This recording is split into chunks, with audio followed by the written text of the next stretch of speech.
Onam vacation കഴിഞ്ഞിട്ടുള്ള കോളേജിലെ ആദ്യത്തെ ദിവസമാണെന്ന്. ഇന്ന് ഇവളുടെ ബർത്ത്ഡേ കൂടിയാണ്. അതുകൊണ്ട് തന്നെ ഫുഡ് ലക്ഷ്യമാക്കിയുള്ള നടപ്പാണ് ഈ നടക്കുന്നത്. എന്ത് കഴിക്കണമെന്ന് അറിയത്തില്ലായിരുന്നു. ചായക്കട കയറണോ ബേക്കറി കയറണോ കൺഫ്യൂഷൻ ആയിരുന്നു. പിന്നെ രണ്ടും കൽപ്പിച്ച് ബേക്കറിലോട്ട് അങ്ങ് കയറി. പപ്സിന് വേണ്ടിയുള്ള കാത്തിരിപ്പാണ് ഈ കാണുന്നത്. അവൾക്കാണ് ക്യാമറ നോക്കിയിട്ട് ചിരി വന്നിട്ട് അങ്ങ് വയ്യ. അങ്ങനെ ചിരിക്ക് ശേഷം പപ്സ് എത്തിയിട്ട് അവൾക്ക് ചിരി നിർത്താൻ പറ്റുന്നുണ്ടായിരുന്നില്ല. അവൾ പിന്നെയും ചിരിച്ചുകൊണ്ടിരിക്കുവായിരുന്നു.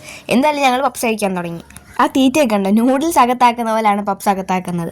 അങ്ങനെ പപ്സൊക്കെ തിന്ന് ഞങ്ങൾ അവിടെ നിന്ന് ഇറങ്ങി. പിന്നെ ഒരു സ്പ്രൈറ്റ് 2-3 മഞ്ചും മേടിച്ചിട്ടുണ്ടായിരുന്നു. തീറ്റ കഴിഞ്ഞ സ്ഥിതിക്ക് ഇനി കുറച്ച് പഠിത്തമാണ്. അങ്ങനെ നേരെ കോളേജിലേക്ക് വിട്ടു. അവിടെ എത്തിയപ്പോൾ ആ പീരീഡ് കഴിഞ്ഞു. പിന്നെ ലൈബ്രറിയിൽ പോയി അവിടെ കുറച്ചേരം ഇരുന്ന് പിന്നെ മുട്ടായൊക്കെ തിന്നു.